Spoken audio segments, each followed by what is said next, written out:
All right! Hello, everybody! Welcome back to Chaos Head NoaH. Hello, Olga. Hello, Double Entendre. Welcome back.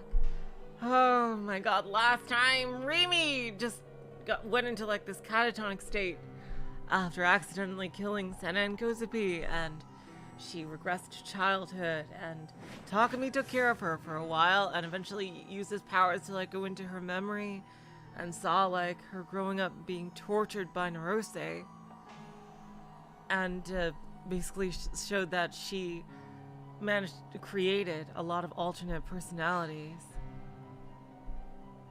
Oh, hello Leonardo, hello Nagitona, welcome to the stream. And basically had them take the pain instead of her, for her in some ways, so she could survive this ordeal.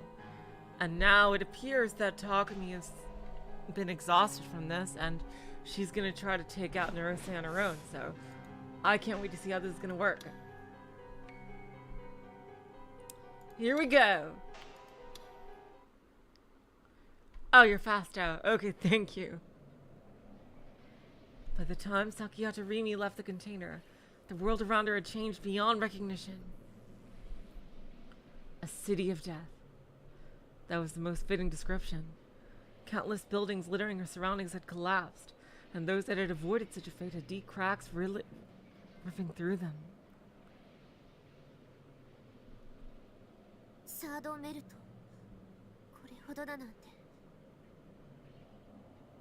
The third melt. I never would have thought it'd be this huge.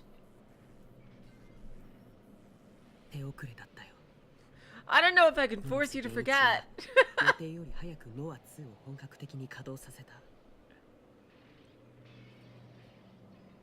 Wait, who? Oh, that's... Oh, Shogun is here. I'm not a gigglomaniac, sadly. Double entendre. We were too late. Norose Genichi moved NoaH 2 into full-scale operation earlier than expected. Yup, so he got rid of the bodies. Following that voice, a boy in a wheelchair appeared before her. The old building was not wheelchair accessible. Ah, shit.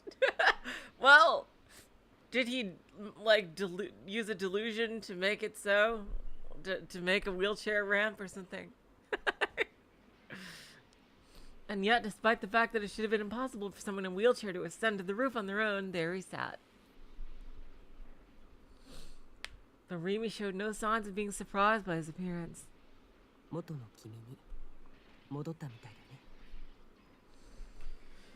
It looks like you've returned to your former self.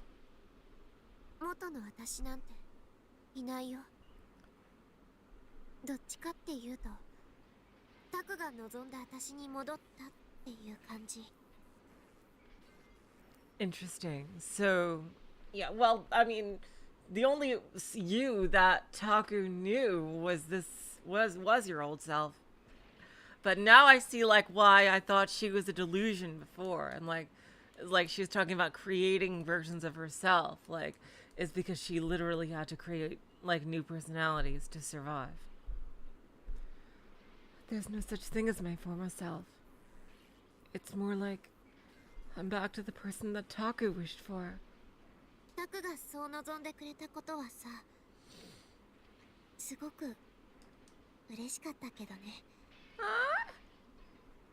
And the fact that Taku did wish for me to come back, I can't explain how happy it made me.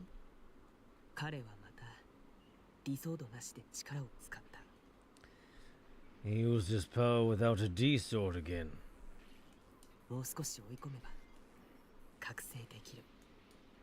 If we push him just a little bit further, he can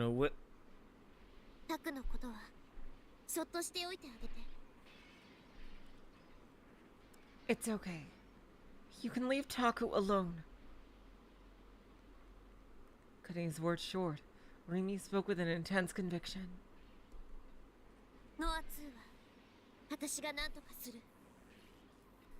I'll take care of NoaH too.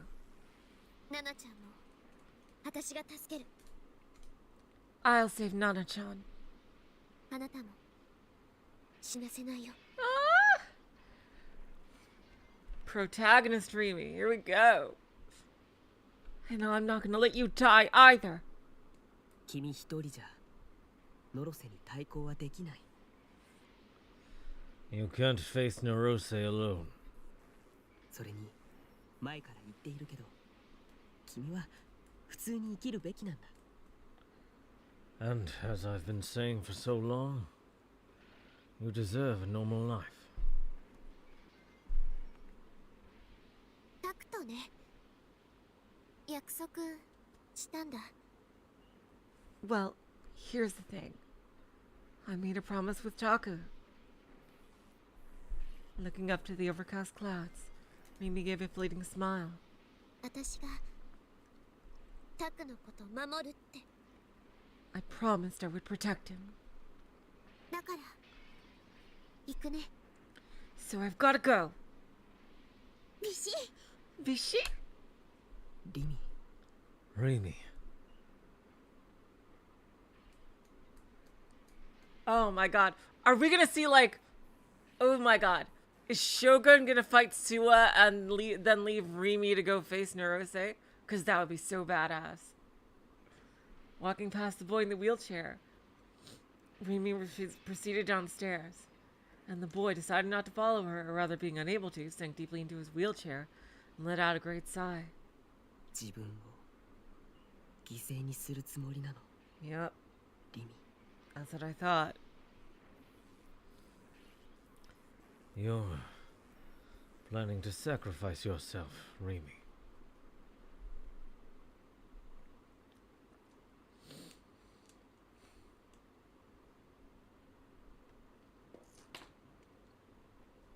Noah too, the bringer of calamity, or perhaps the creator of a utopia for humanity. Whichever it was, it meant nothing to Rimi. Whichever it was something Rimi had to destroy. Noah 2's location was already a known fact to her, a mutual recognition, silently yet tactfully planned into people's consciousness. Despite it being right in front of Shibuya Station, despite the building having been demolished years ago,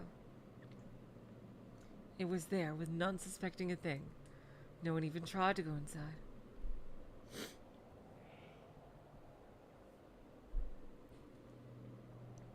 Rimi opened the door towards the former planetarium, where no signs of human presence could be found, and stepped inside.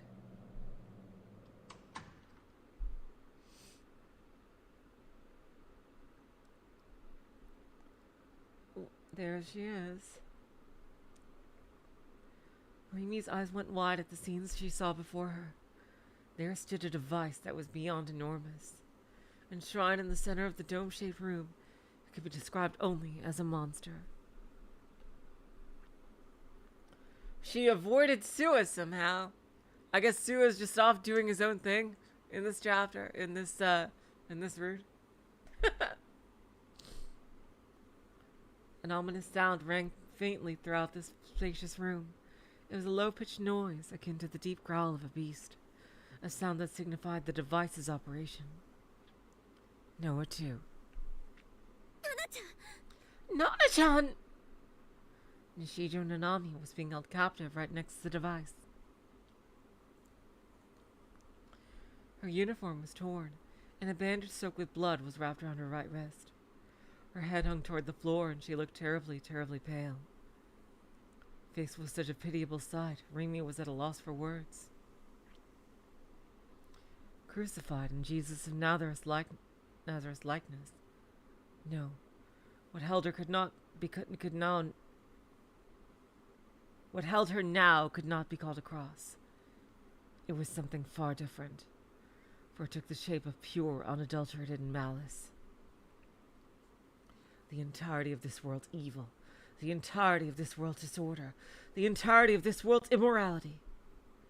It would be no exaggeration to refer to it as a symbol sculpted to those very attributes.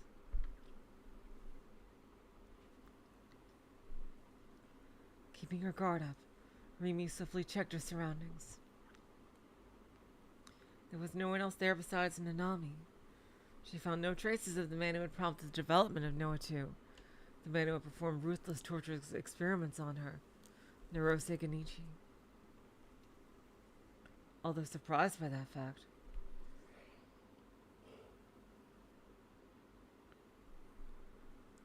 Rimi prioritized Nanami's rescue and ran towards the tableau crucifying her. Hello, Saya, welcome to the stream. Nana-chan, しっかり Nana-chan, hang on! Lowering Nanami from the tableau, Rimi sighed in relief after confirming she was still breathing. Oh, he's waiting for her. There's gonna be some trick here if we know Norose by now.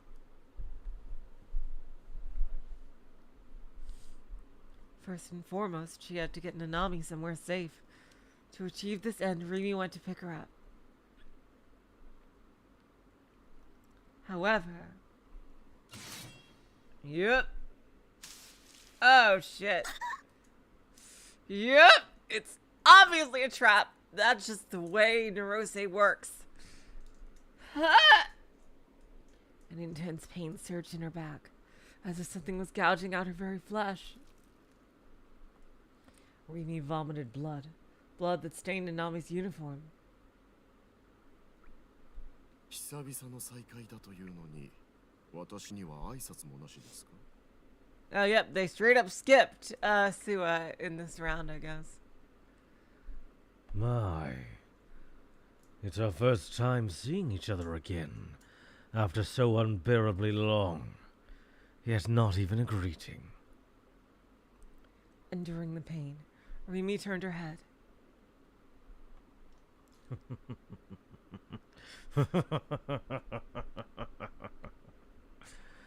Norose Genichi was standing right behind her.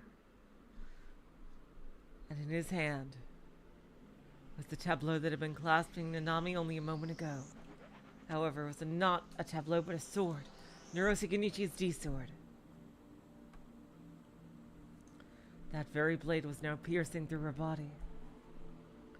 Norose slowly drew his hand back. The sharp blade of his D-sword bored into her body, slid through her flesh, and scraped against the surface of her bones. Her body ached in involuntary spasms, spurred on by the sharp, agonizing pain as her body was slowly being sliced apart.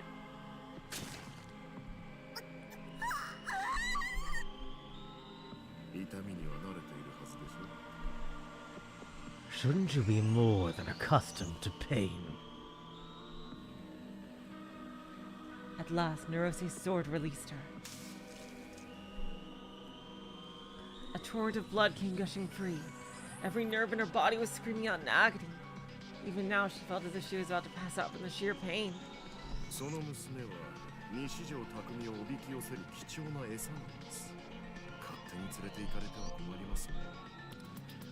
That girl is a precious decoy, required to lure out Nishito Takumi.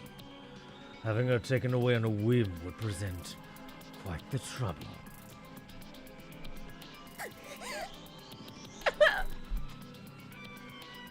Rimi was well aware of the magnitude of Norose's powers as a gigalomaniac. She had been imprisoned by the man for over 3 years, after all. In a fair fight, she would not stand a chance. And in this situation, he would never let her go. The mere idea of doing so would have been unfathomable to him. At the very least, I have to make sure Nana-chan escapes. A taste of blood spread through her mouth. She was continually assailed by the fierce urge to vomit. The open wound on her back was hot, as if seared by flame. The sheer pain coursing through it left her unable to move. Blood was still rushing out without pause. It felt as if her consciousness was about to be severed. It was so terribly cold. Her eyes grew hazy, and amid her fading visions, she saw what resembled a scornful smile forming on Norose's face. Well, it definitely looks like more than forming. This might be it for me. Rimi couldn't envision a delusion in which she managed to escape from the man's clutches. Only despair governed her heart.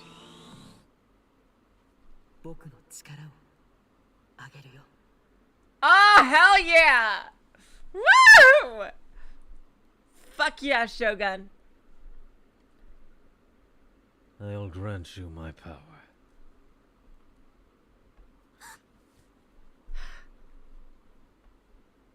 All right. Oh, this is gonna be epic. It was a voice Rimi knew very well.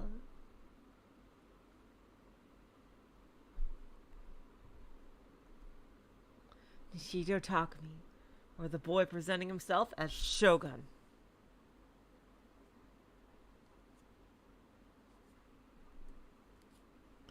The voice came from a distant place. If defined, it was a matter akin to thought transference, in other words, telepathy, a feat made only possible by Gigalomania.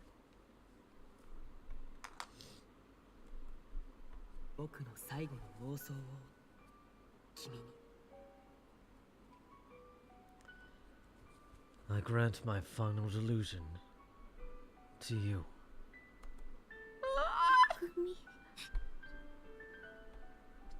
Takumi. 君にこんな辛い役目を任せてしまってごめん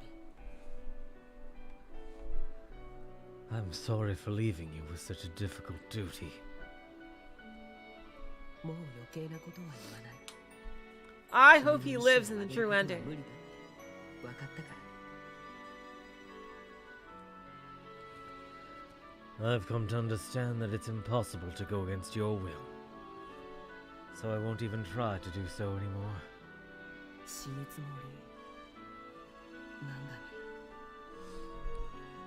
You plan to die, don't you? If there was a way to fix things without dying, I would have done it. 彼が目覚めなかった以上僕にはどうすることもできない Given that he is not awakened, there isn't much I can do. だからせめて僕の最後の妄想を君に Love these two. Love these two. So at least let me do this. Let me grant my final delusion to you. 何言ってるの？あなたはそんなことしなくても。 What are you saying? There's no reason for you to... Even though he had no presence in this place, Rimi shouted at the person she was speaking to. 君だけを死なせるわけにはいかないよすべての元凶は僕なんだから Oh my god. You are the one person I absolutely cannot let die. How is the source behind all of this? So I can't let you suffer for it. But... もういいんだ That's enough. リミノロセ殺してほしいノア2破壊してほしい Hello, Zarmegas. Welcome to the stream. Rimi, I need you to kill Norose. And then I need you to destroy NoaH too. 僕がサポートするから Yes! I will provide backup. Rimi's teeth sank into her lip and she wiped away her tears. Oh my god, this is one of my favorite couples in this game. I love Shogun x Rimi for the win. Oh my god, I love these two. God. Rimi's teeth sank into her lip and she wiped away her tears. Despite it growing more and more distant with every passing second, she did everything in her power to hold on to her consciousness. Come on, let's see your ultimate D-sword. A fusion D-sword. She real booted her D-sword. Countless fluttering feathers came falling down! Cradling Nanami with one hand, she held a sword in the other! The dripping sound landing at her feet conveyed the terrible amount of blood she had lost. The bleeding had yet to stop, for her wound was one that would never allow it to. Oh!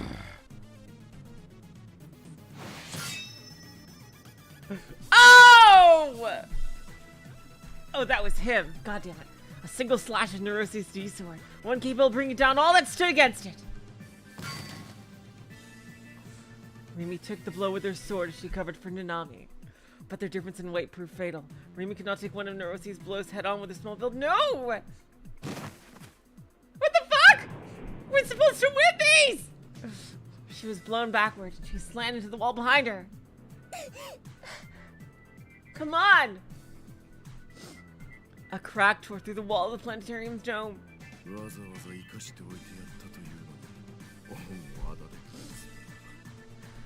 I even went to the great trouble of letting you live, and this is how you repay me. Do you still desire more torment? Norose slowly walked toward Rimi. His face was one of pure, unending confidence. Every facet of his being stood high above, looking down on her with great derision.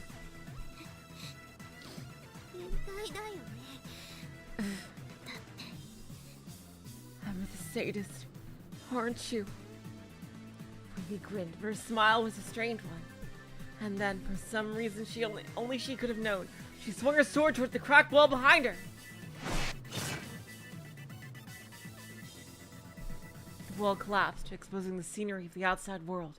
It was raining. Dense rain coated the clouds coated the sky. Do you mean to run?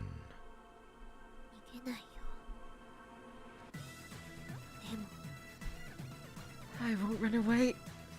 But Rimi sat Nanami down on the ground. Yeah, you gotta put her down to fight. Releasing her from her hold. Still holding her sword tight, she wrapped her arms around Nanami from behind.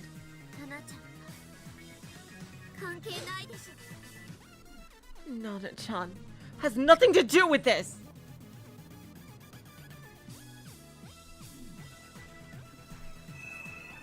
Come on, let's see ultimate D-sword Rimi. I really want to see. Give me that CG! Rimi crafted a delusion. A single dazzling ray of light. Moonbeam! Come on!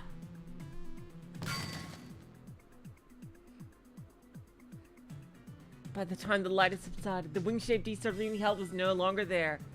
In their place. Oh, wow! Snow white feathers had grown from Nanami's back. Pure, untainted wings enveloped the bloodstained girl. It was a gruesome yet unendingly beautiful sight. Her form was like that of an angel.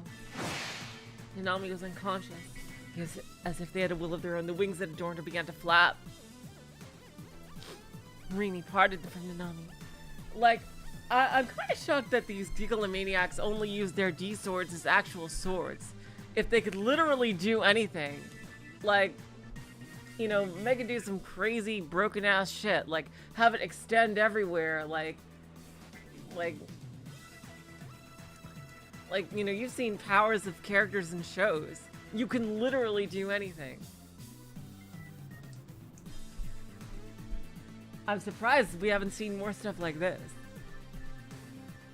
Like, there's so much potential beyond just slashing like a sword. Rimi parted from Nanami, deeply bemused. Like, Rimi, like, we've seen the most creativity from of everybody. Deeply bemused, Norose watched as Nanami flew up through the giant hole that had been opened in the planetarium. Slowly and steadily, she glided through Shibuya as the rain incessantly poured. Now unarmed, Rimi watched as she flew.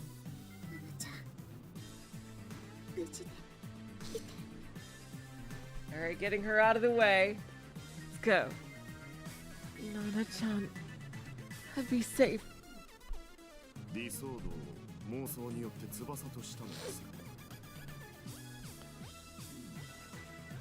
Oh yeah, Takumi's dragon thing was super creative. Yeah, no, that was awesome.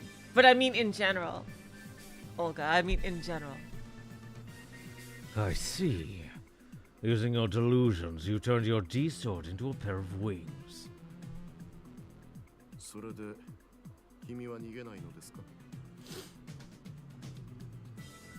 Do you no longer plan to run? Norose already had Rimi within range of his own D-sword. He could send her head flying with a simple swing. Nevertheless, Rimi stared right back at him, bereft of all fear. まだ逃げられない。 I can't run just yet. あなた殺さなきゃいけないから。 Because I have to kill you first. From her pocket, Rimi retrieved a cross with a dark sheen.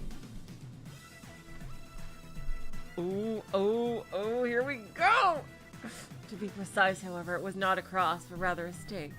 Same as those that had been used in the crucifixion case. In that very moment, Rimi had just real-booted one. Upon witnessing this display, Norose could not help but raise a scornful laughter. 私を殺すそのようなおもちゃでですか Kill me with that toy, that plaything. 随分と舐められたものですね You greatly underestimate me. The blow was far too fast. Oof. God damn it, Reem. Norose's D-sword, far longer than he was tall, and a speed thought unthinkable within mortal constraints, tore through Remi's flank. Only when her body had already begun to stagger from the slash did she realize she had been cut.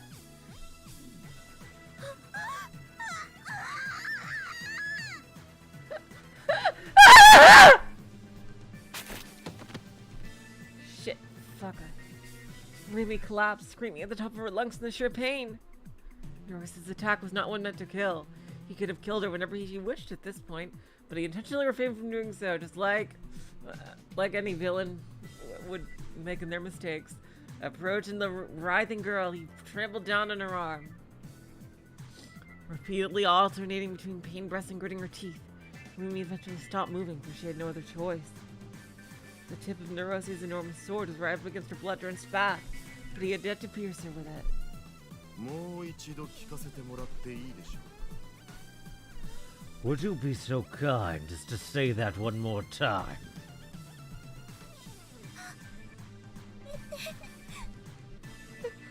Stop! うやめませんよ I will not stop. In light of her request, Norose pushed his sword forward with great strength. Damn, she is getting fucked up.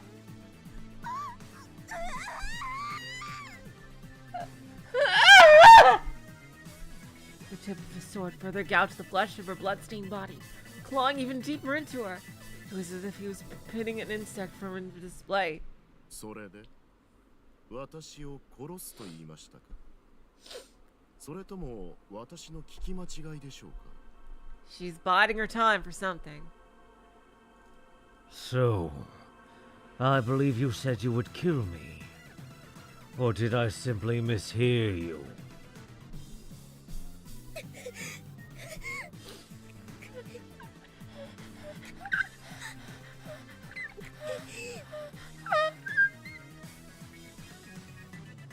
And yet, Rimi, still lying prone on the ground, reached for Norose's leg with one hand and grabbed onto it. She clung to him as tightly as she could. The depths of her teary eyes harbored resolute flames of determination! They glared at the scornful man from below.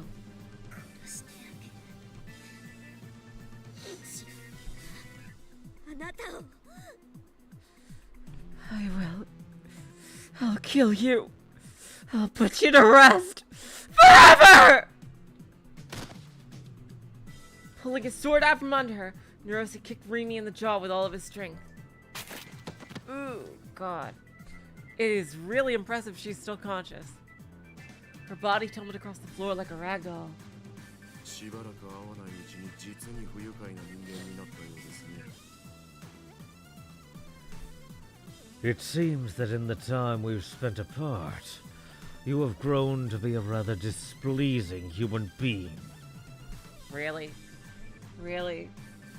すでに君は用済みです利用価値があるかと思い生かしておきましたが、もういりません。 You have served your purpose.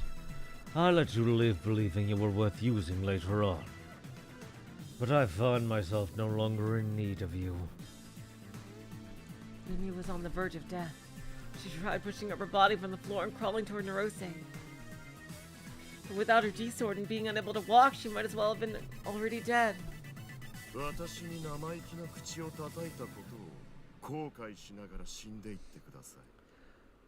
例えばそうですね。これから30年ほど私が君に毎日拷問を施してあげましょうか。妄想の中でね。Oh boy.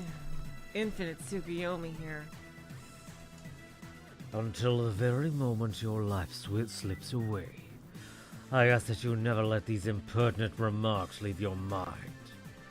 But before you reach that end, I propose... Ah, yes. How about I torture you every day for, let's say, 30 years? Inside a delusion, of course. Alright, ooh, animated scene. Here we go! Norose's lips twisted, keeping the collapsed girl surrounded by fluttering feathers within his sight. He formed a delusion. He strengthened his grasp on his D-sword and opened his channel into the Dark Sea. The particles and antiparticles needed to materialize his delusion had now been created. And from those two collections, only the particles, through the signals of light that were established as sight, were sent into SakiHata Rimi's dead spot. それを Yup. 待ってた。 Yup. Keikakudori, bitch. That's exactly what I've been waiting for. What? Oh, wow! What the fuck? Oh, this is crazy. In a single instant, the fluttering feathers transformed into eyes. She's become Yukari. Until this very moment, the only eyes watching him had been Rimi's. But now he's surrounded by an innumerable number of floating eyes. Hello, Zash. Welcome to the stream. Ooh. その Oh! Oh, wow! There's the fucking payoff. There's the fucking payoff. Oh my god. Whose eyes are those eyes? It was the last delusion Takumi had bestowed upon her.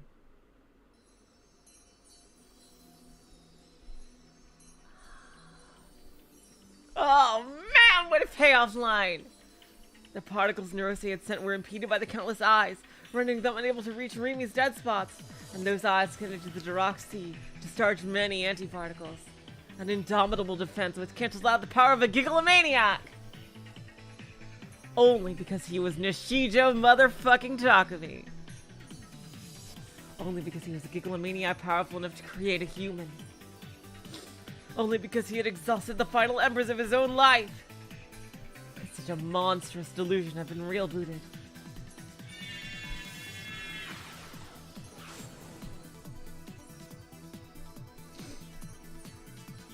Takumi's final gift to me. Delusion driver. Empyrean! Astonished by the eyes surrounding him, Norose gulped. No matter where he looked, there were only eyes watching him. Not only did their numbers refuse to dwindle, but they grew with no end! They buried Norose's entire field of vision, and then they moved in toward him. Norose was instinctively overwhelmed by an intense fear. Gritting his teeth, he swung his D-sword. The cut eyes gushed blood, closed their eyelids, and vanished. But right behind every eye, there was another. No matter how many cut down, their numbers remained the same. That's what you get for using your fucking sword as a sword, you uncreative bitch. 私を見るな。 Don't look at me! それならもう一緒目を開けなければいい。 If that's what you want, then don't open your eyes ever again. Norose suddenly felt a great pressure on his chest, and the very next moment signals of pain sounded in his brain. Ah, yes! Woohoo! Fucking hell! Woo! As if there were a cloud of mist clearing away. The eyes that surrounded him all vanished without a trace. Before Norose's eyes stood Rimi, and in her hand was a cross-shaped stake lodged deep in Norose's chest. And thus, that was his end. After confirming Norose's death, Rimi fell to her knees, debilitated. She was bleeding terribly, her face pale as porcelain. She was barely even conscious now. Pained, irregular breaths seeped from her mouth. Her eyes no longer saw anything. She could faintly hear the ominous sounds of NoaH 2, designing its designated status as fully operational. Alright, you did half the battle. Damn it! Well, we've got a couple of people left. We have Isa, and we have Yua, who may have awakened because, you know, frickin' Suwa wasn't killed yet, so. And is there anyone else? I think it's just Isa and Yua, right? I am fairly certain. And Nanami's, but she's out of commission. I guess I've got no choice but to entrust someone else with destroying it. ごめんね、タク。 I'm sorry, Taku. Oh god, Sash, don't even joke. That was too cool. That would be too tragic if this was a delusion. In a faint, almost inaudible voice, Rimi whispered into the air. And I don't think Norose is creative enough to do that. Suwa is, but like, I don't think Norose is. He's like, Norose is like a basic bitch, honestly, when it comes to making delusions.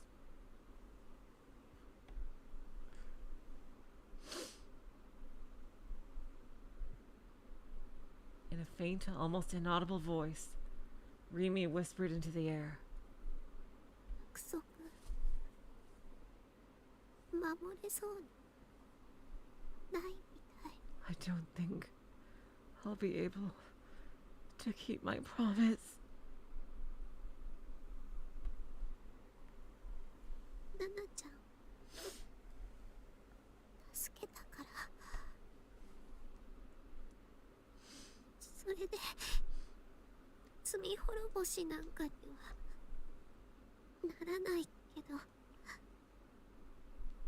助けたから。 I saved Nana-chan.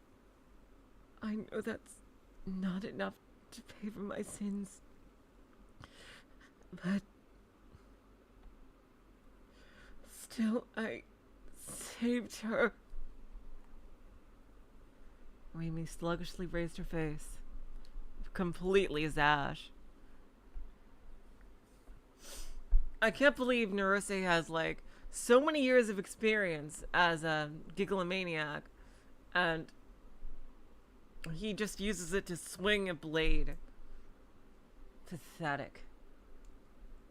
And just puts people in frickin' torture zones. He saw like one episode of Naruto, and like that was his extent of creativity.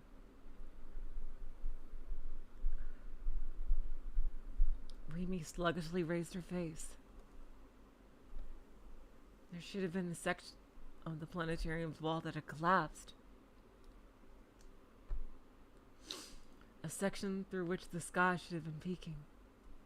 But a few moments ago it had been veiled completely by a collection of rain clouds. And because of that, she could only wonder. Her eyes no longer allowed her to confirm its color, but SakiHata Rimi showed a faint smile as she looked up to the sky. あの空をあなたともう一度見たかったな。 I still wish I could have seen that sky with you. Just one more time.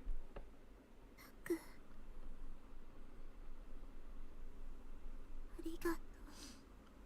Taku. Thank you. Is that the end? Sua is still out there.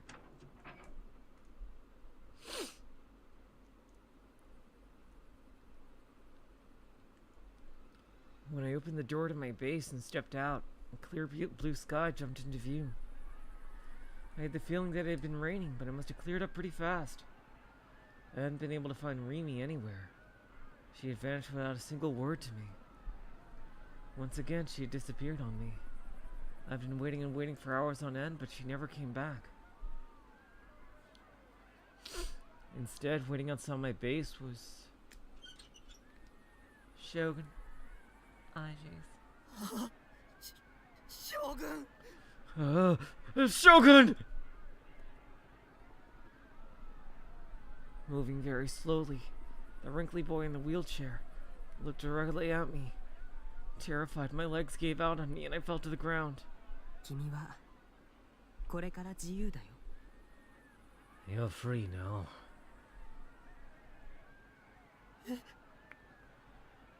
Oh, who destroyed NoaH too? Huh? 僕はあと1時間もしないうちに生き絶えるだろう。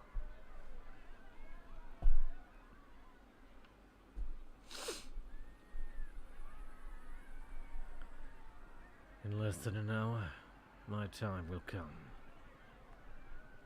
君に脅威を与える存在はリミが殺してくれた。 The entity posing a threat to you was killed by Rimi. Hearing her name sent a wave of relief through me. Rimi had tried her hardest to protect me.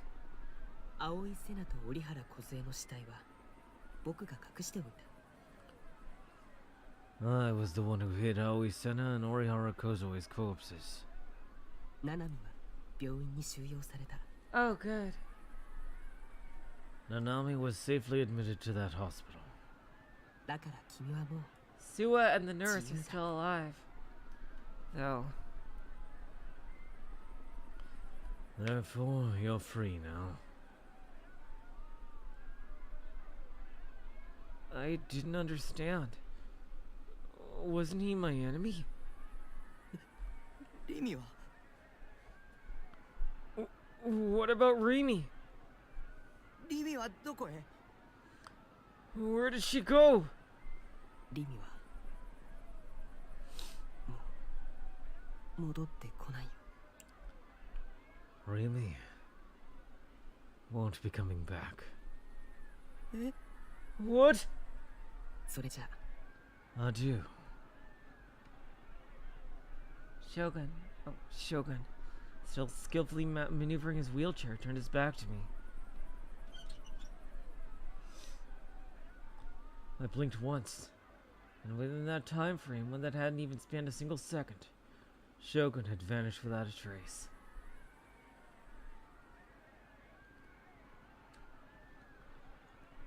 What the hell? What had just happened? Only a couple moments after that, I heard a low-pitched quaking noise in the distance. Looking toward the center of Shibuya, I saw something. As if there had been a giant explosion, a single cloud of dense black smoke was making its way up to the sky. Oh, I wonder who destroyed it. Was it Shogun?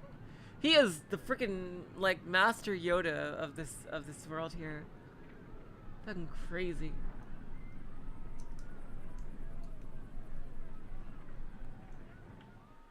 Something had happened. No, something was happening. An uprising? Something paranormal? Or maybe even a battle between gigalomaniacs? Whatever it was, it scared the hell out of me. The mysterious appearance from Shogun had also scared the hell out of me. I didn't want to go anywhere near what was happening out there. リミは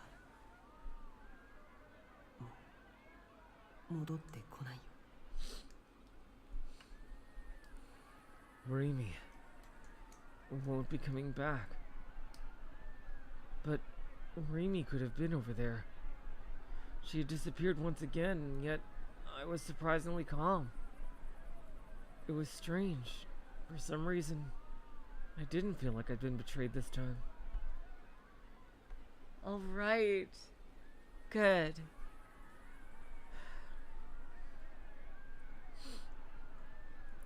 This time, I had the strong belief that Rimi was somewhere out there, struggling all alone, trying her absolute hardest for my sake.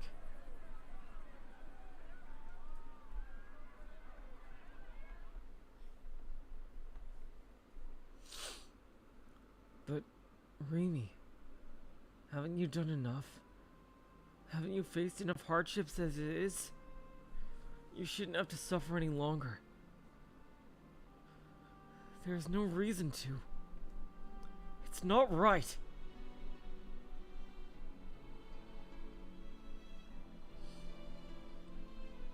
I remembered the soft sensation of her lips. I was going to look for her. I had enough of not doing anything. I was staying in my room all day like a coward. Our future. For both Rimi and I. In the lives that we shared. There were so many incredible, amazing things waiting for us in the future. Oh, hell yeah. Is he gonna go out and, like, become an adventurer? I chose to believe that. And I knew in my heart that it was right to do so. 朝一緒に学校行って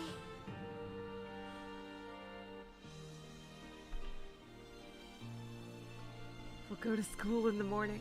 学校では休み時間にどうでもいいこと話して Talk about whatever comes to mind in between classes. お昼休みは一緒にご飯食べて Eat together at lunchtime. 夕方一緒に帰って Then at the end of the day, we'll head back home. 帰るついでにたまにどこかのお店に寄ったりして Sometimes stopping by a shop or two on the way back. タクの部屋でちょっとだけおしゃべりして Then when we do get back, we'll chat for a bit in your room. それでまた明日ねって手を振って別れて And then when we're all tuckered out, we'll say goodbye with a nice wave and a see you tomorrow. そんなのでいいなら私いくらでもしてあげるよ If you're fine with that, I can definitely go to the distance. そういうの結構憧れなんだ I've always wanted to be that person for someone.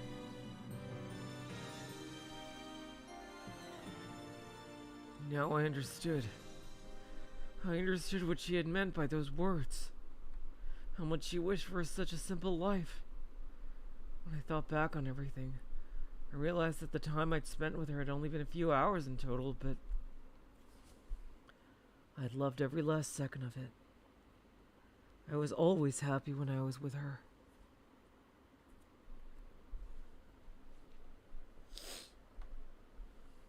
To me, who had gone through every day all alone as a shut-in, living as though I was dead, Rimi's smile had been my sole source of hope. It told me that a bright future existed ahead of me. Rimi had smiled for my sake. So now, she should smile for her own sake. Oh my god. Such character development here. I believed she would come back. But this wasn't my usual escapism, hoping to avoid reality. No. Is he gonna reboot her? This was my resolve. I would believe only in her, for she had promised me she would be with me forever. So get moving. Move your ass, Nishito Takumi!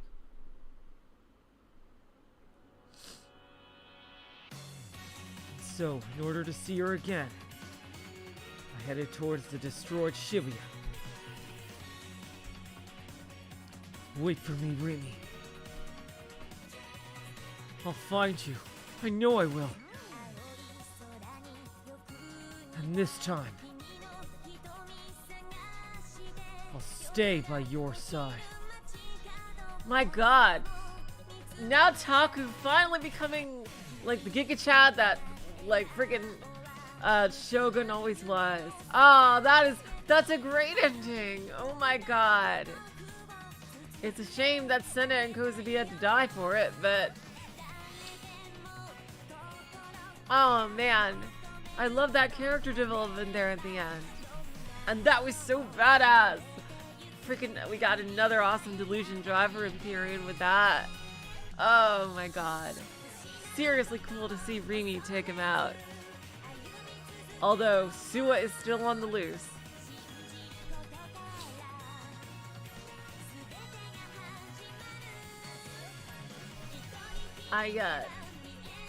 So yeah, that's still a bit worrying. But, you know, even if he doesn't have his commanders anymore, he'll probably be out for revenge. Nintendo Switch version. Dang. I forgot this came out on Switch. From Noids and all.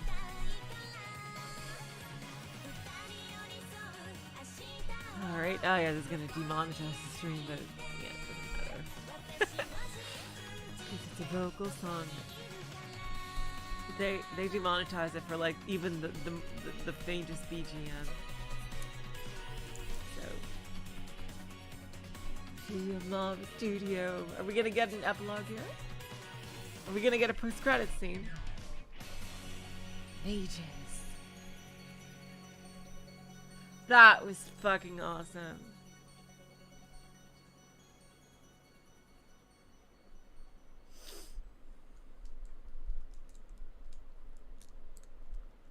Post credits? It looks like it's gonna pan down like to a new. Oh, nope. Okay. The anima image. Anima archetype. Rimi's ending.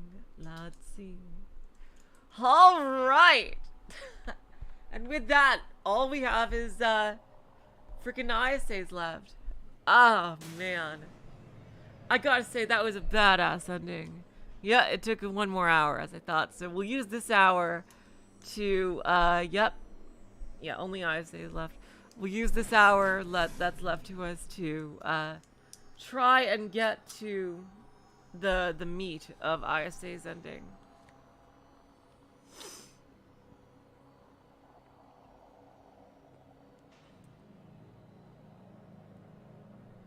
Let me see if I can just find the Chaos Head thingo. Yep, here we go. Ending guide is on chapter 2. Okay. Oh wait, no. Oh, I just want to check. 100% of whose eyes are those eyes. Yeah. Okay, so interesting. It's right there, I see. Okay, and there's the true ending over here. 97 hours. That's what happens when you read right after they talk. All right, shortcut. Chapter 2. We don't have to ever go through the beginning again. Okay.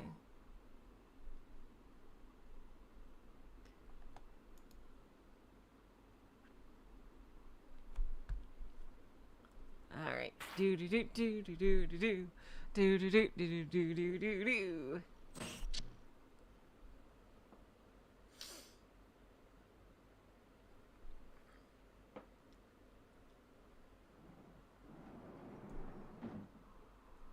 Oh shit.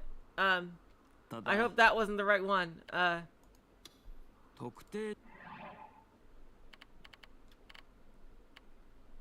Let me just yeah,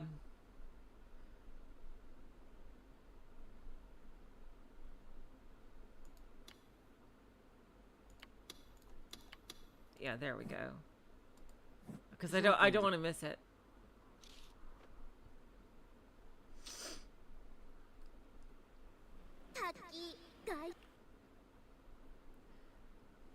All right. Oh, this fuck again. No. Yeah. Okay. Fun, funny essays. Evil nurse. All right, let's go.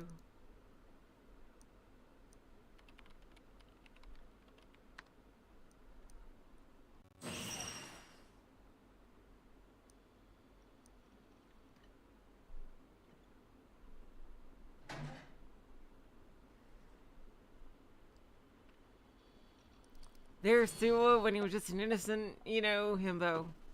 And not a fucking psychopath. Alright.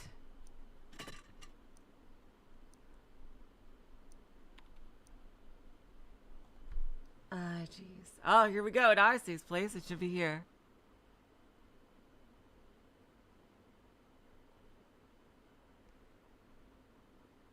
We have to actually do a negative. Yep, looked at me, negative. Alright, here we go.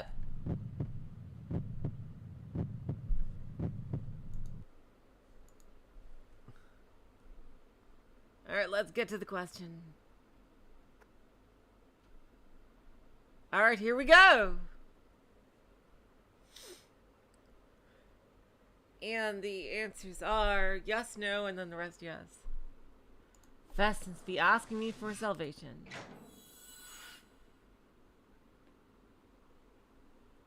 I want to give in to Fess's seduction. Oh, interesting, that's no. Huh.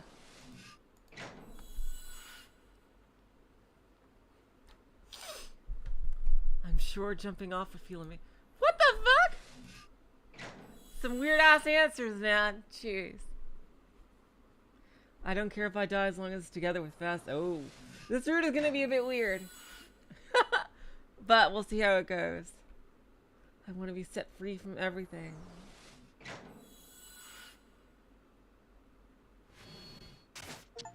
Discovered ISA story. Pound in the steak. Alright, now we can just go until we reach something new.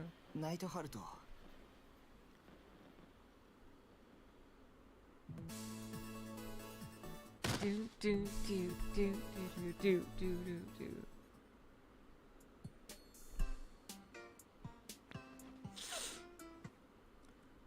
Alright, McDonald's. There's night out. The last time we have to fast forward through the great vast majority of the game.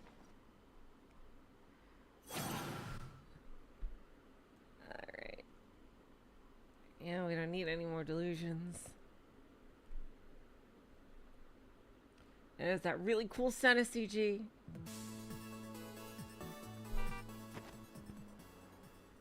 There's no... Oh, here we go, I say.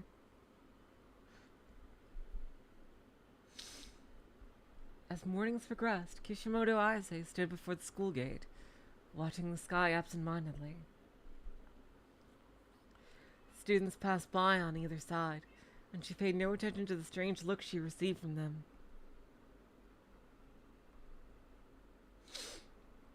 Her gaze was full of emptiness. From her perspective, school was utterly pointless. Her reasoning being she knew the world would end very soon. She's kind of completely right about everything. Like, it's very interesting. Just like, the framing is different. Even as a third year, she felt out of place wearing a school uniform. And she also has, like, her own fucking band, too.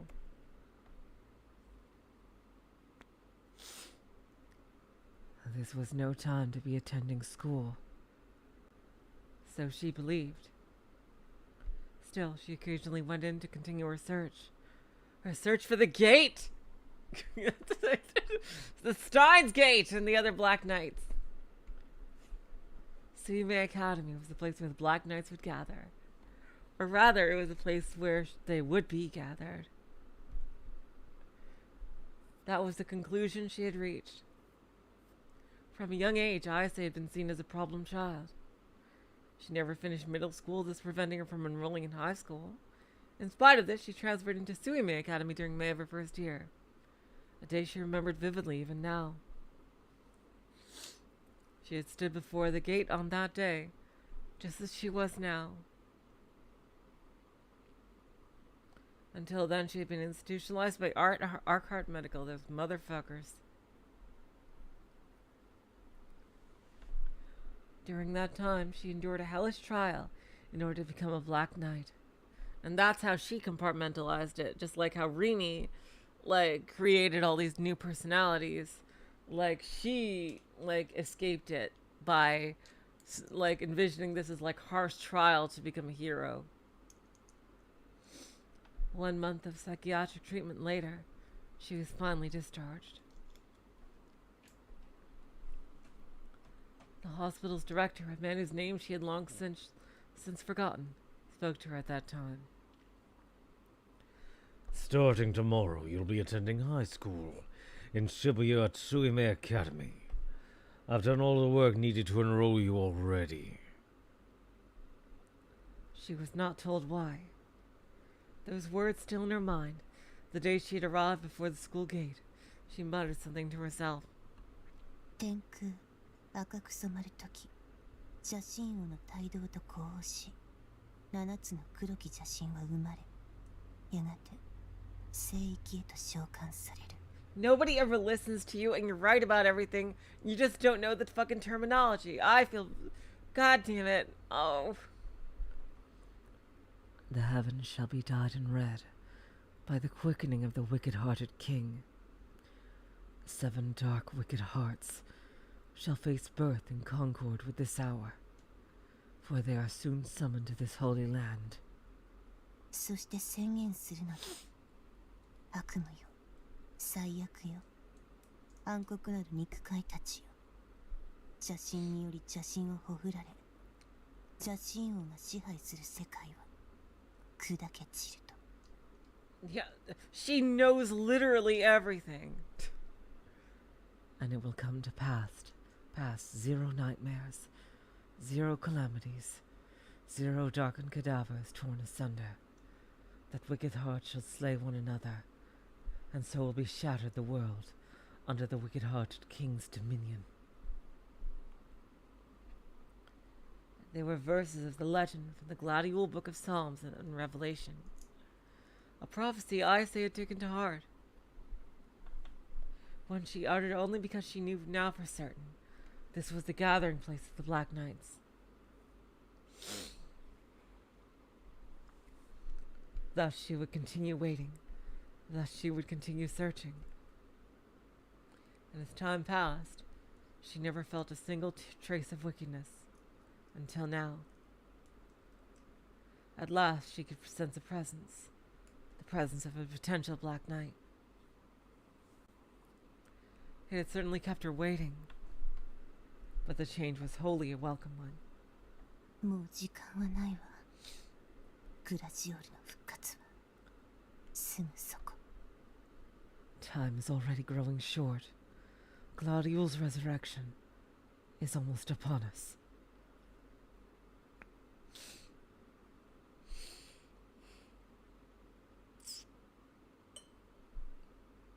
Her words a faint, quiet murmur. Another Black Knight. With this thought, Ayase passed through the gate, seeking the boy she had met at the concert venue.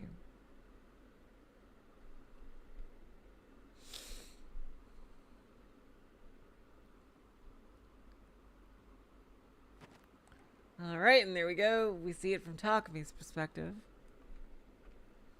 Actually, we should be able to fast forward through delusions now again, so... Let me just, No, I didn't want to do that.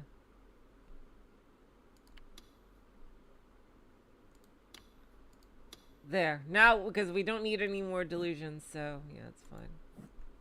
So, Alright.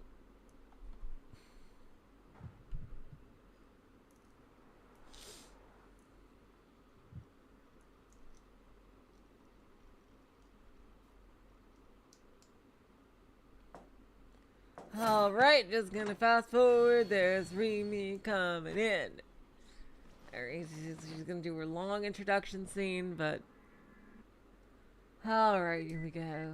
I always thought this scene was chapter 3. Is when Rimi came in.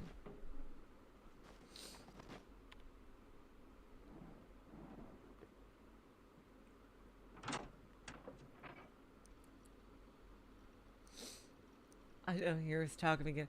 I do wonder what's gonna happen, like, when this route is gonna start. Is it gonna start, like, right after she jumps off the school roof? Or is it gonna start, like, when they go to the hospital and they do something else? Like, I wonder.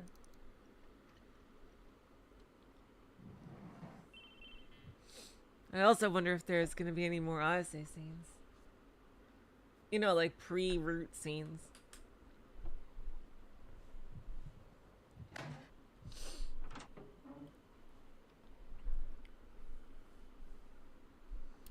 Alright, now this one about the phone.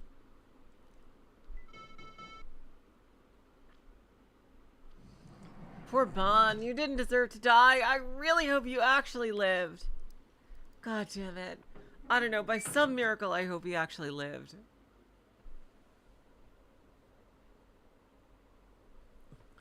Oh, here we go, meeting Shogun.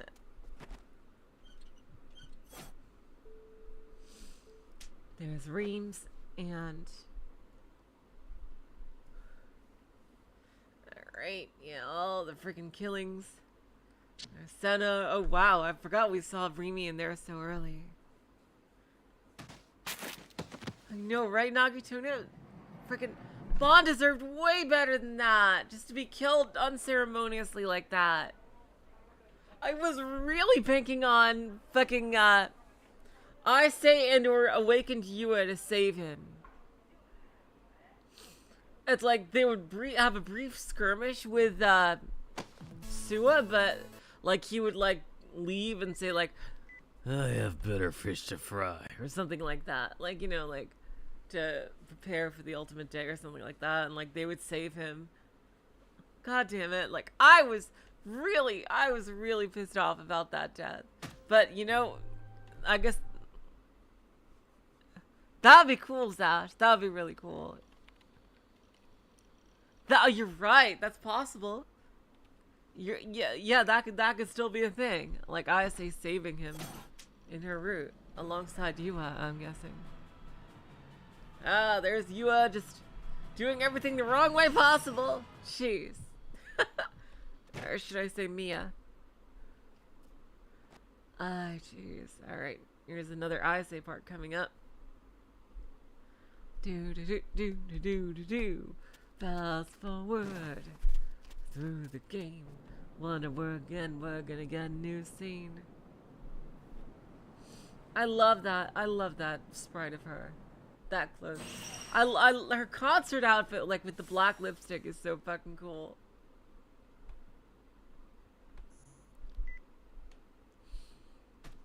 I really like it.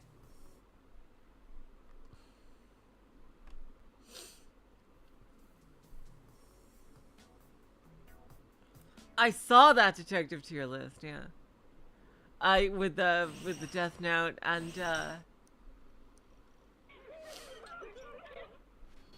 I think Bon would be in the one where he would not be able to intuit the mechanics of the Death Note, but he would be able to find light.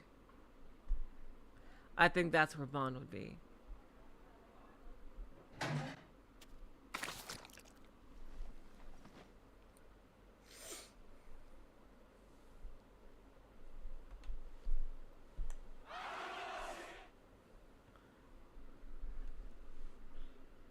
All right.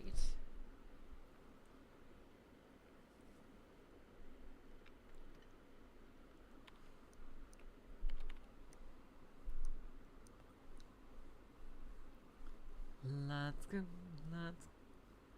You think he'd get fooled by light? Yeah, that's... You know what? That's true, because he literally just got fooled by frickin' Sua. That is true, but so that he might not be able to do either, because I don't think he can intuit the Death Note's mechanics, because he never really got even close to the mystery of the D-Swords.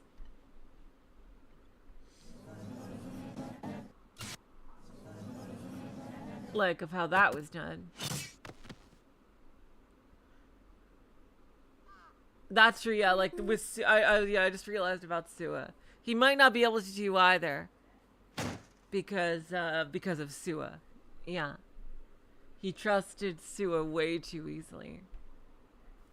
Which may, you know, for good reason, but... Yeah. Light would just pull a freaking Ray Pember's wife on him. The, Naomi, I think her name was.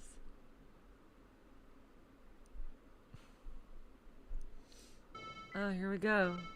We're approaching that section. Oh, first melt. Here we go. Earthquake.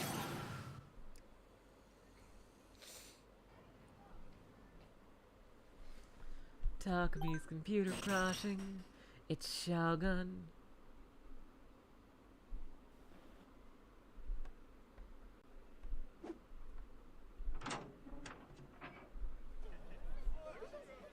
Oh, there she is. Okay. Is it gonna take over from here, or is it gonna take over from the hospital? Oh. Nope.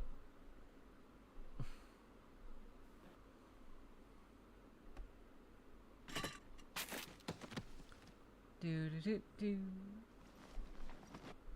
Alright. Oh, there's the extra scene that's in all the routes after you beat the game.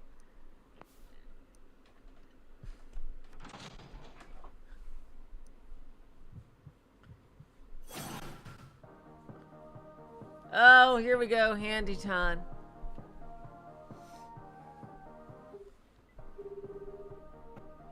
But yeah, Bond might not be able to do either, just because of that. Even though he's a good detective, but, you know, he was, yeah, with Sua. With what happened with Sua. Sua wasn't even close to being a suspect for him, I think.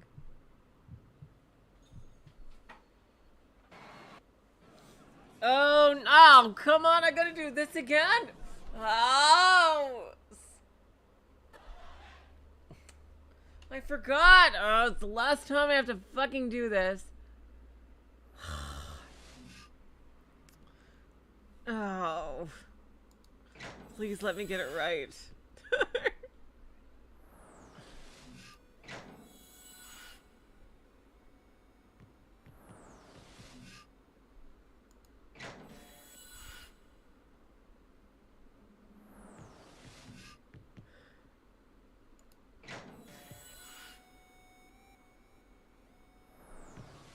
Alright, this is the fucking trick question. I hate this. I really hate this one. It's not actually a sword. Yes, it is!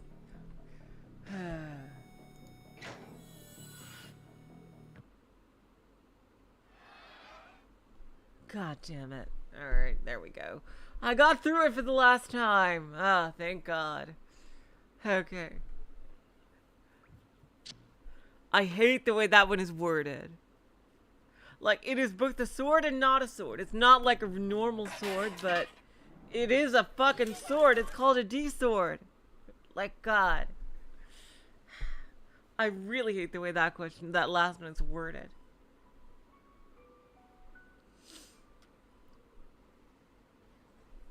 Alright. Alright, and that's the last time I have to go through it, so... The route might split when they actually get to the hospital. So we'll see.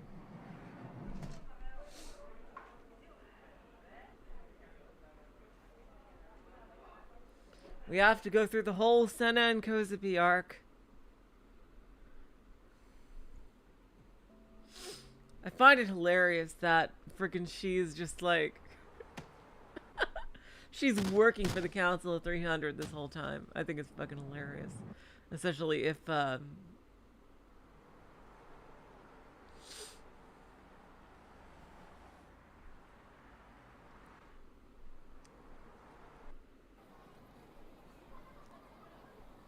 think it could be replaced with, it's not a normal sword.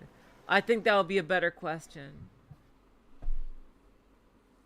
I think that would be a lot better question to put there. Just to put it as, to have it be, this is not a normal sword.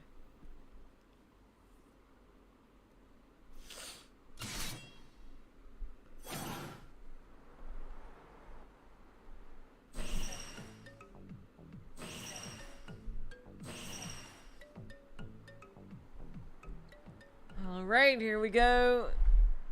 Yes, Seven Kozapi section. And we're soon gonna be where the Rimi route cuts off.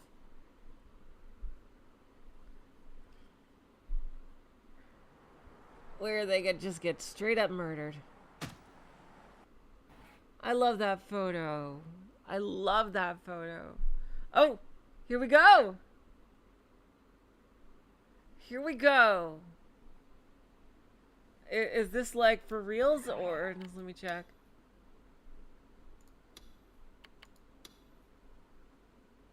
Nope, it's an extra scene. All right.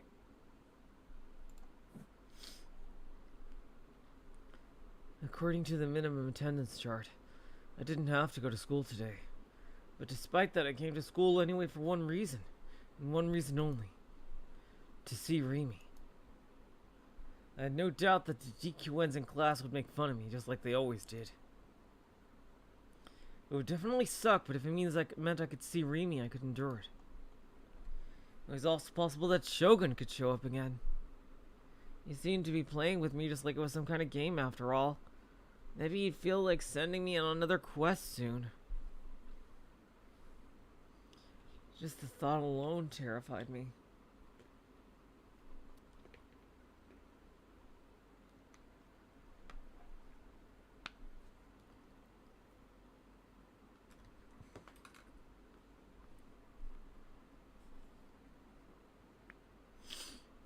I tried to grasp my D-sword, but even that was just to protect myself from him. Without that sword, how could I ever hope to escape his evil clutches? Maybe if Rimi was by my side, like she said she would be, but she'd been absent from school lately, which worried me. What if she'd been taken hostage, just like Nanami? Was there anyone out there who could help me?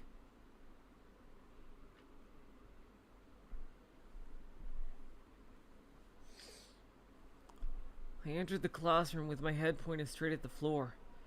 Before taking my seat, I took a quick look around.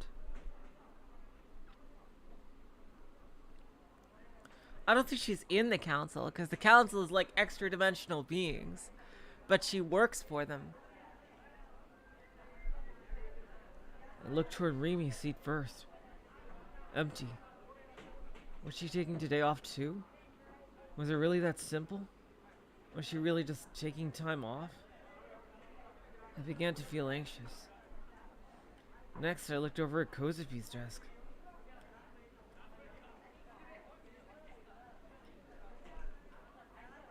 She was in her seat, face down and huddled up. Morning, Takumi-san. Morning, Kozapi. I didn't make eye contact, but I greeted her with my inner voice.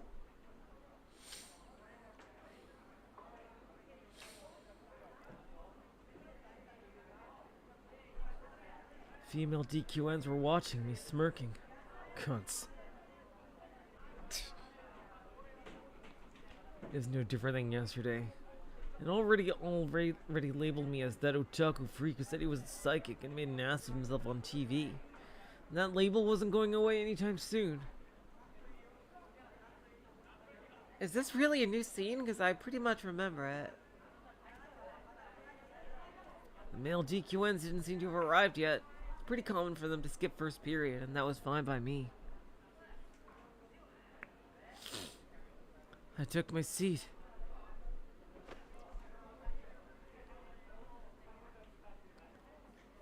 Suddenly, someone clapped me on the back. Oh my god. Masumi, I didn't expect you to be in this route. What up, Taku?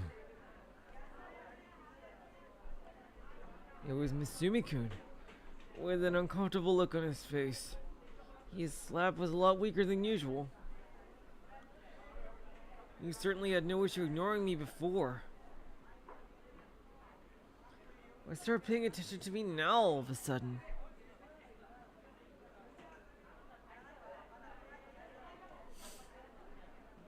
Hello, Rockstar Rose. Welcome to the stream.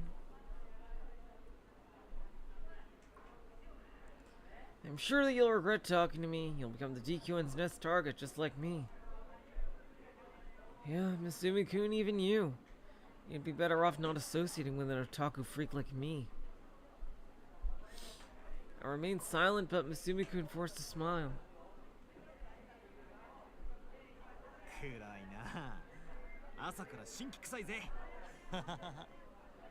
Well, don't you look like shit? You're already this worn out this early in the morning?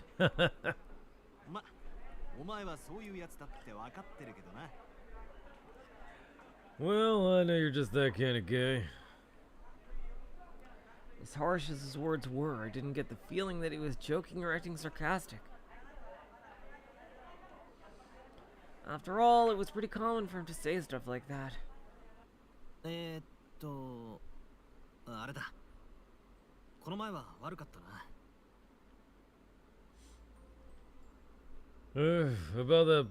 About before? Sorry about that. 自分の立ち位置ってのもつかみかねててな。Well, you know, at least you're apologizing. I had to hold on to whatever social credit I could, you know? You understand. でもまあ、いろいろ考えて、やっぱ今まで通りで行くことにしたからよ。Forget that, though. From now on, I'll treat you like I always have. よろしくな。Alright, good talk. He had an indifferent expression on his face. You seriously want to keep talking with me, same as always? Do you actually enjoy hanging out with an otaku freak like me? Even though there's nothing to gain from it?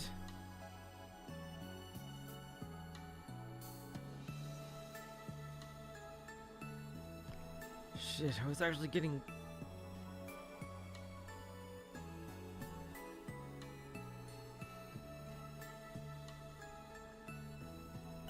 What? Wait, is this Takumi?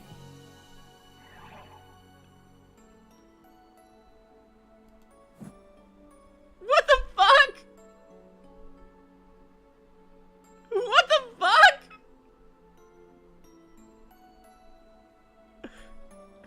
What the fuck? What? Okay, this is definitely new.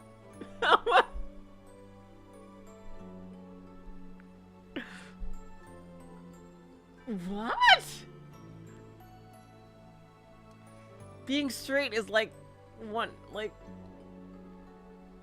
a big part of Takumi's character. What the fuck? Shit, I was actually getting wet now. If Misumi-kun wanted to fuck me in the ass right then, I probably wouldn't have been able to say no. まあ、正直なところを言うと、お前に優しくしてやることで、俺は女にモテるわけだ。The fuck? What? What? Where did that come from? What?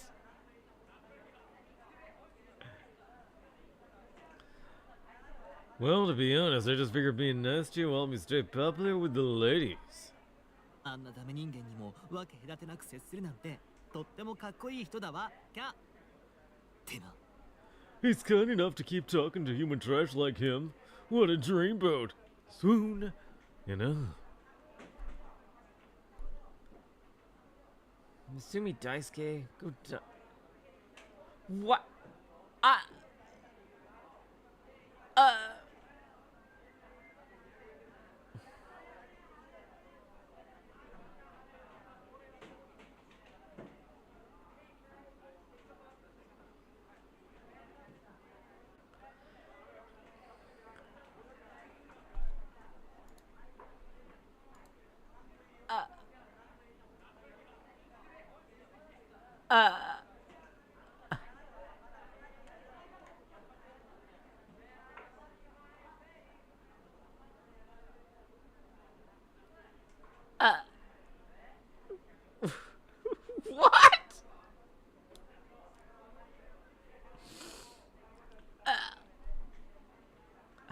This is something I never in a billion years expected Takumi to say.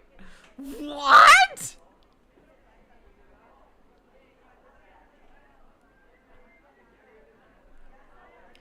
And to think I was this close to falling for you. Full homo.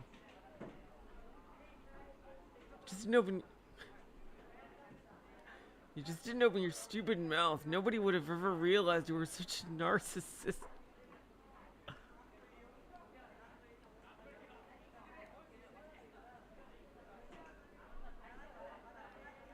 Worst of all, as if I even needed to say it, was that it was totally in character. He was being completely sincere.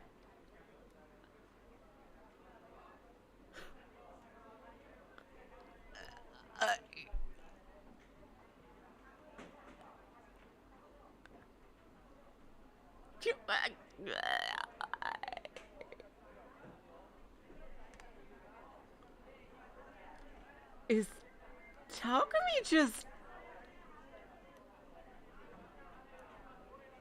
compensating or what? What the fuck? What?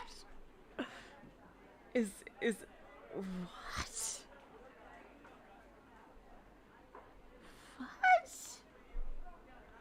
What?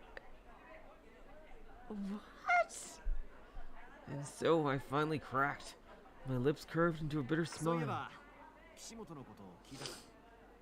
Oh yeah, did you hear about Kishimoto? Here we go. But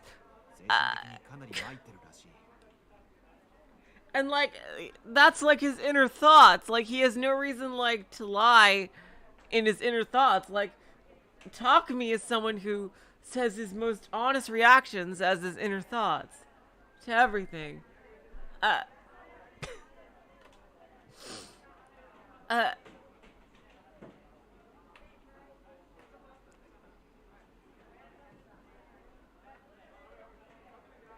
I would have never expected that.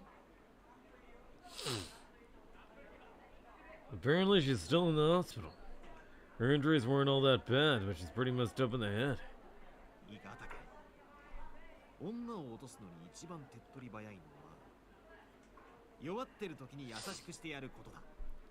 Listen up, Taku. You wanna know the fastest way to a woman's heart? Act like you care in your moment of weakness.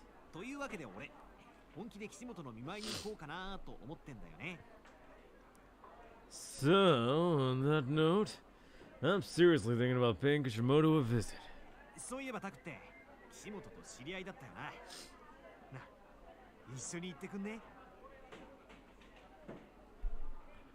Oh, yeah, I'm alright at it. Taku, you know Kishimoto, right? You mind coming with?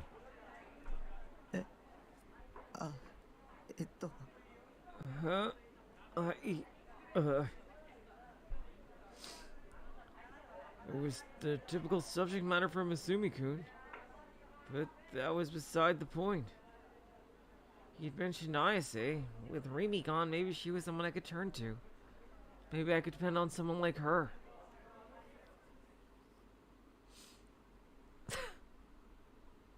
Ah, here we go, Norose. Alright, there we go. We saw your shit. Oh, new stuff? The 7th, another new thing. It happened again, another new gen. How long was this damn thing gonna go on for? Was I next? Would I be the victim of the 8th case, the 9th? Anxiety aside, Grim was pretty much the new gen guy at this point. He kept me in the loop about basically everything, almost as if he was actually there. Even now, he was going out of his way to link a bunch of blog posts and news articles about it. Seemed like he really wanted me to take a look.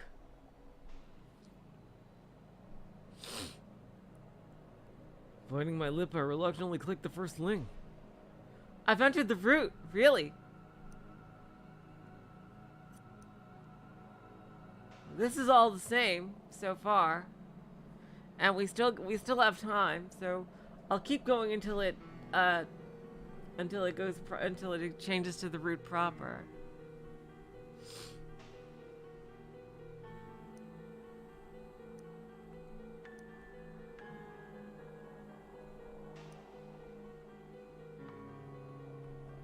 Yeah, this is still the exact same. 今日午前4時50分頃、東京都渋谷区の線路沿いで男性3人の他殺死体が鉄柱に吊り下げられているのを通りかかった新聞販売員の男性が発見しました。 At approximately 4:50 this morning near a railroad in Shibuya, a passing newspaper salesman discovered the bodies of 3 male homicide victims suspended from an iron pole. 警察の調べによりますと、殺されたのはいずれも渋谷区に住む無職藤田康平さん、大学生の安沢三郎さん、とび職の高木亮さんの3人です。 The police investigation discovered that the victims were all residents of Shibuya. Fujita Kohei, unemployed, Anzawa Saburo, a college student, and Takagi Ryo, a construction worker. 3人とも胴体の部分が切断され、それぞれの上半身と下半身が I'm gonna keep going. This is the exact. In the interest of time, 渋谷では2ヶ月ほど前から猟奇殺人事件が this is the exact same until something new happens. 今回の事件も同一犯による犯行の可能性が高いとみて捜査を続けています。 Yeah, it's the guys that 僕に絡んできた。 freaking Kozuki fucked up. Here we go.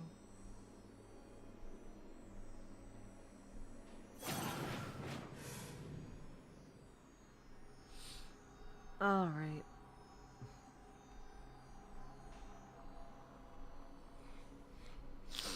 I'm gonna keep going until something actually new happens. I assume now he's gonna go to Ayase, like. Oh, here we go. Here, oh, here. Oh, there we go. Why was that?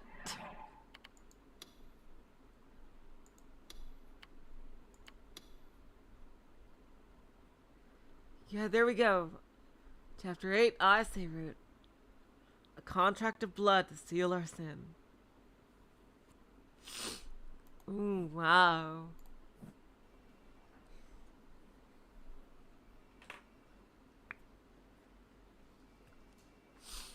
How much time have we gone? Let's see.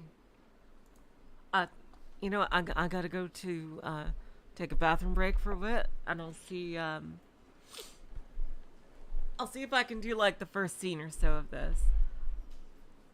I'm surprised we got to it this cleanly. Just really one scene. I am really hyped for this route.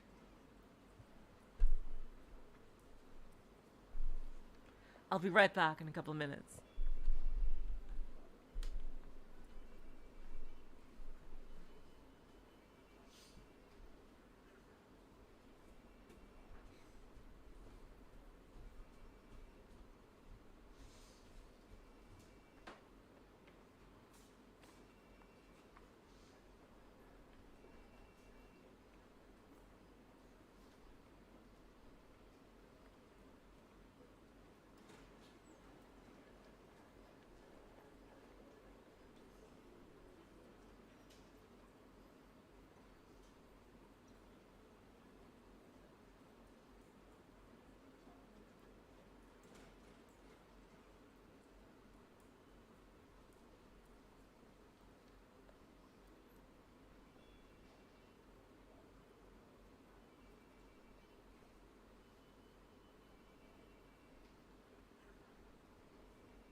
Alright, I'm back. Yeah, skipping the delusions definitely cut the time down. Alright, let's go. I'll try to do at least this scene. And yeah, we can turn off the skip. Kishimoto Ayase was lying in a hospital bed, idly gazing out the window. No bars lined the outside of it, a fact which set it apart from those at Arkart Medical, where Ayase had stayed in the past. All that stood past the window's frame was the landscape of Shinjuku, decorated by skyscrapers and illuminated by the sunset. Flocks of pigeons soared freely through the sky, flapping their wings to their heart's content. Every now and then she would gaze upon this sight with a pained expression. Her slightly tired eyes were empty and bleak. Her irises reflected nothing. Her lips, which could let flow a voice so beautiful it shook the youth of Shibuya, were now sealed tight. Not even so much as a hum escaped from them.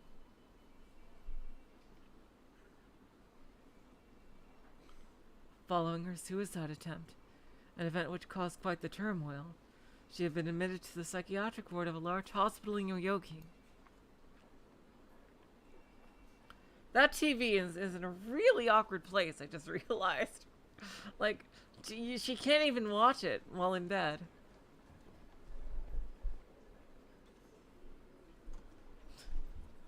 Her injuries were already very nearly healed.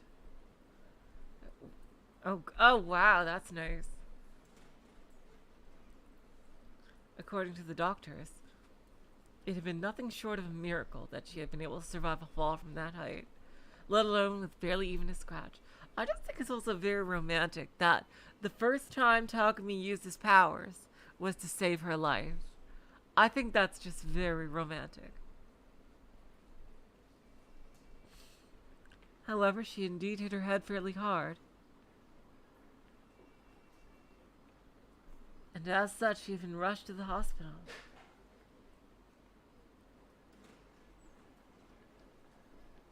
Primarily so they could see how the situation would develop. It had already been over a week since then. Really? That's a heart monitor? But don't they have a heart monitor? Oh, goddamn. Oh, good. OBS hiccuped, but it looks like we're back. Okay. Sorry. It said the thing where connection down, but then connection right back up. Like, a heart monitor is something that, it has, like, a bunch of other, like, you know, switches and, like, things on it. And it has, like, a little thing in the corner that shows the beep beep.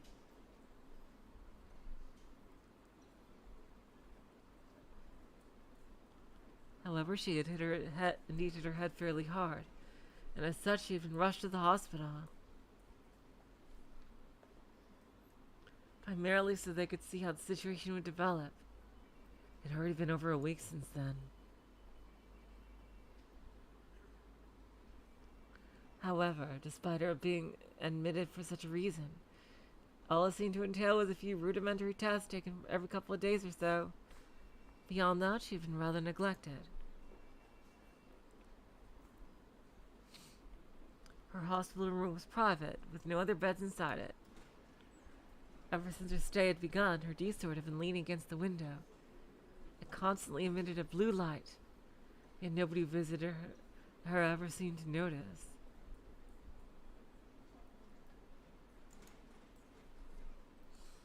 Well, yes, Zash, but the point is, like, the first time he ever cared truly enough to do that was for that. That's the point.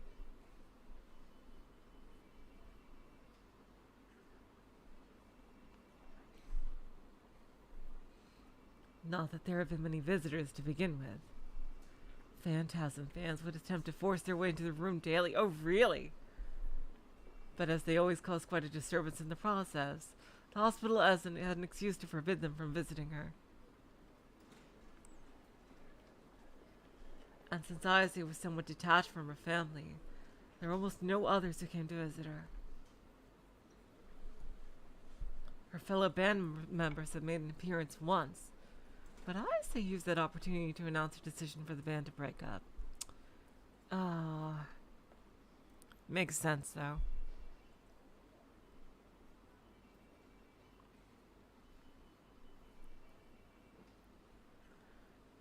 they had not contacted her again since. 岸本さん、体温計ピピってなりました？ Kishimoto-san, did your thermometer beep? A nurse wearing white scrubs opened the door to the room, then swiftly entered. Uh-oh.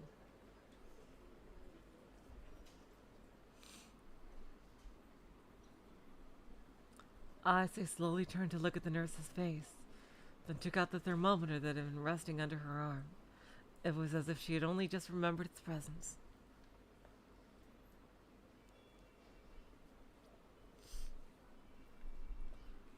The nurse took a look at the recorded temperature shown on its digital screen, then took note of it on the clipboard she had brought with her. 37度1分と 37.1 degrees Celsius. ちょっと熱っぽいかしら。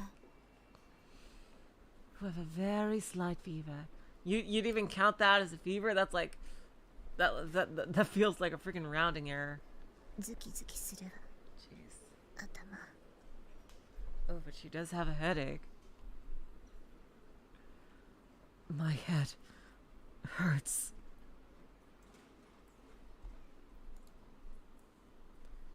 Ayase grimaced in pain once again. あら、また頭痛？ Oh dear. Is your headache back? でもそれは薬の副作用よ。気にしなくてもそのうち良くなりますよ。 I'm afraid that's just a side effect of the medicine we gave you. It'll be gone before long, so do try your best to ignore it. Having recorded her temperature, the nurse consoled Ayase with a kind smile. Her expression was so gentle, it was clear to all how she was able to put her patients at ease. Oh, God!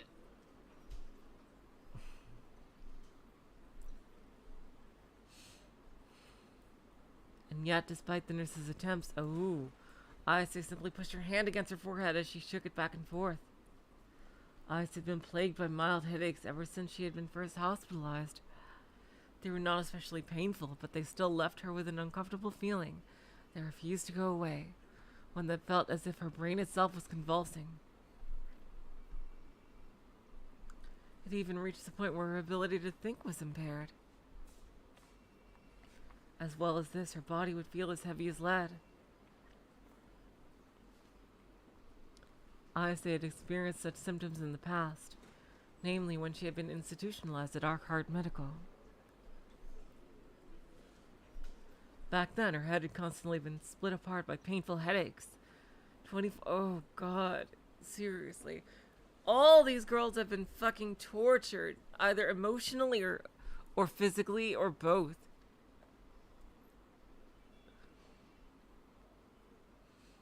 "24 hours a day, 7 days a week, 365 days a year."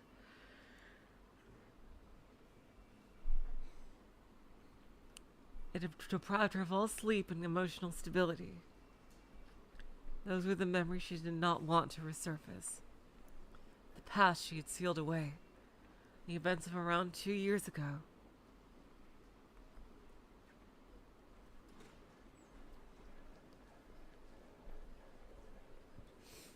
Well, yeah, but I understand that, Zash, but the fact is that this is Takumi. Like, I'm talking about Takumi in specific, I'm not just talking about any random person. I'm talking about Takumi in specific, who has been, up until that point, was shown to be someone who looked out for number one.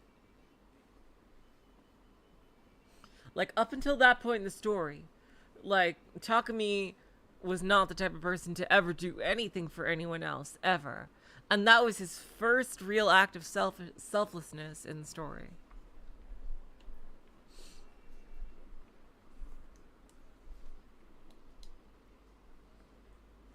And yet her headache was causing them to flash back into her mind once more. Oh no. Oh God, yeah, the water torture. In them, a dark room, its single window locked behind bars. Apart from the wall in which that window stood, the rest of the walls were covered with mirrors. Ayase had been placed in the center of the room, sat in a crude steel chair. She was wearing headgear with countless cables protruding from it. Her hands were tied to the back of the chair. Her head was locked in place, with her chin tilted slightly upward. Not another soul was present in the room. Thus, all that could be heard were the sounds of Ayase's labored breathing, and the metal groans of the chair she sat upon.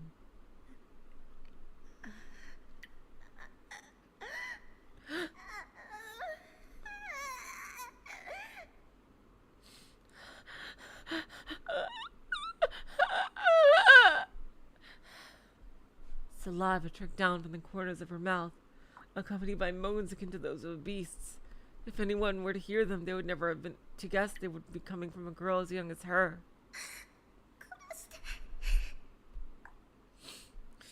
Kill me! Kill me! She was being tortured. Slow, methodical torture. One that made very, very little sound. The method only involved one single thing, not even an action. Yeah, it's the Chinese water torture. A drop of water falling from above onto her forehead every 5 seconds, on the exact same spot. That was all it took, and it would continue unrelentingly for 2 full days. The result, Ayase could think only of the drop that would fall next. Her senses were sharpened to their limits, and each time a drop fell onto her forehead, another hallucination would be born.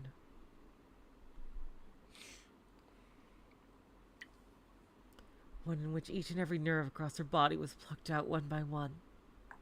One in which the bones of her entire skeleton crumbled to dust. One in which her head was pierced by a long, sharp awl. One in which all liquids within her body, including her blood, froze to ice. One in which the skin lining her entire body slowly rotted away, before eventually peeling off. Assailed without end by these sensations, Ayase could no longer maintain her sanity.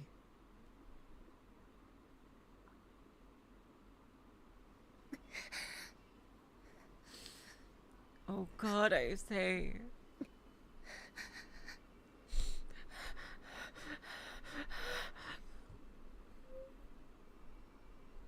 Returning to her senses, she breathed erratically as she tightly gripped the sheets lining the bed.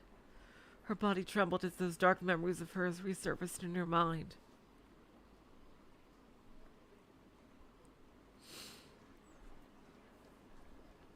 The nurse that had been in her room just a moment ago was already gone. Dinner time had just arrived at the hospital, and the clamorous sounds that came from it resounded down the hall. Ayase tried to recall the words the nurse had spoken to her right before leaving.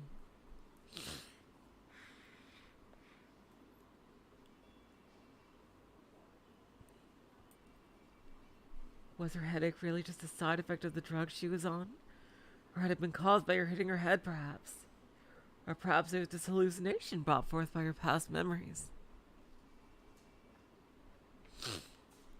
She was unable to come to a decisive conclusion.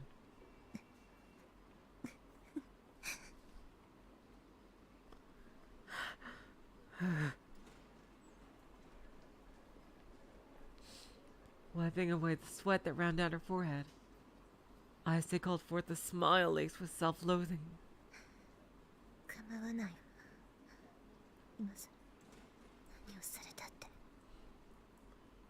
It matters not. It is in the past.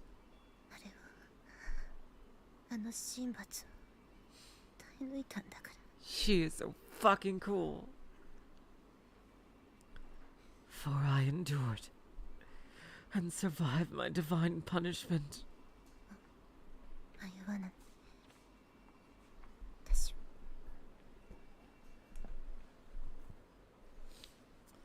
I will not let it control me anymore. Murmuring in perhaps delirium, Ayase soon became aware of a sound reverberating throughout the hall. The comforting sound of shoes stepping on the linoleum floor. It was certainly not being made by a nurse. And the sound of footsteps was heading right for the room she was in. Someone knocked on her door and she sealed her lips tight. Oh, shit. Oh, God, we're here. Excuse me. Hello, Adachi. Ay, jeez. Oh, boy. Is this gonna be the same or not? Damn. Like, is this gonna... For people who know, is this gonna be the same conversation as before or not? Because if it is, then, I think either way it's a good place to stop.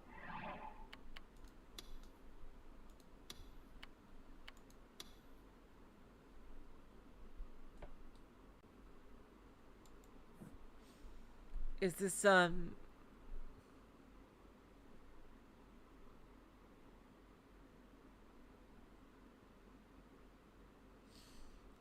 it's, oh, you think it's the same? Okay, good. Then I'll definitely stop it here.